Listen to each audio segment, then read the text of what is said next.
Patricia had worked at Hartwell Publishing for 23 years. She was 58 years old, reliable and invisible in the way that long-term employees often are. She knew every department, every process, every person who worked there. She was the kind of employee companies depend on but rarely acknowledge, until something goes wrong. The mistake happened on a Tuesday morning. A major client's manuscript, worth $500,000 in contracts, was sent to the wrong publishing house. A competitor received it instead. By the time anyone realized the error, the damage was done. The client was furious, the deal was lost. Patricia's supervisor, Victor, called her into his office by noon. "Your email," Victor said coldly, sliding a printout across his desk. "You sent the manuscript to the wrong address. This is inexcusable. You're fired. Security will escort you out." Patricia stared at the email. Her name was on it, her signature, but she hadn't sent it. She opened her mouth to protest, but Victor had already turned away. 23 years gone in 5 minutes. As security walked her to the elevator, Patricia passed the cubicles of her coworkers.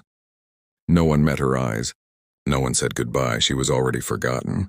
3 weeks later, Victor sat in his office reviewing emails when something caught his attention. A system notification from IT showed that Patricia's email account had been accessed remotely on the day the manuscript was sent. Someone had logged in using her credentials and sent the email from her account. Victor's stomach dropped. He called it immediately. They confirmed it. Someone had stolen Patricia's login information and used it to send the email. Patricia wasn't responsible. She was innocent. But why hadn't she told him? Why hadn't she defended herself? Victor spent the next 2 days investigating. He reviewed Patricia's work history, her performance reviews, her emails. What he found shook him. 3 months before the incident, Patricia had noticed something.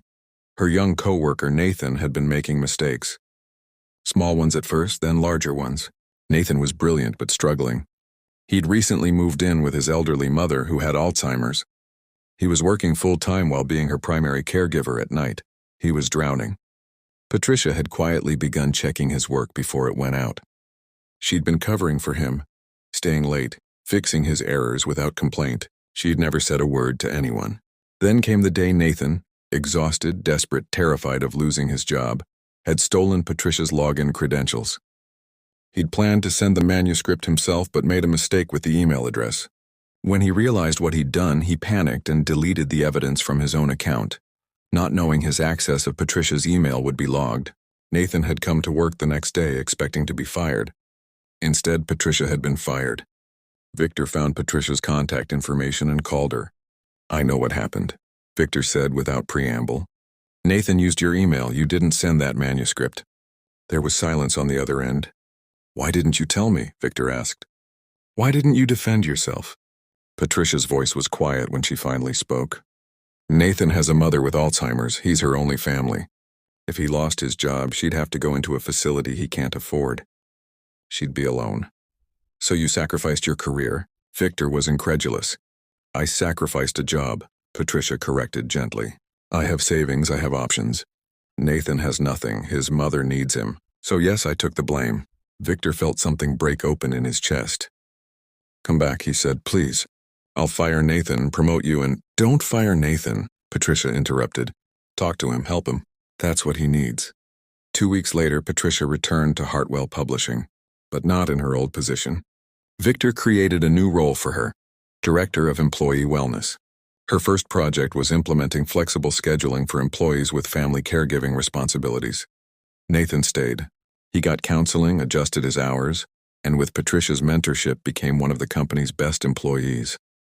On Patricia's first day back, the entire office stood and applauded.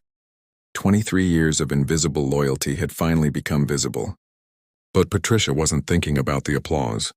She was thinking about Nathan's mother, about how a small act of sacrifice had created space for someone else's impossible situation to become manageable. Sometimes the biggest mistakes we make are the ones we're willing to take the blame for.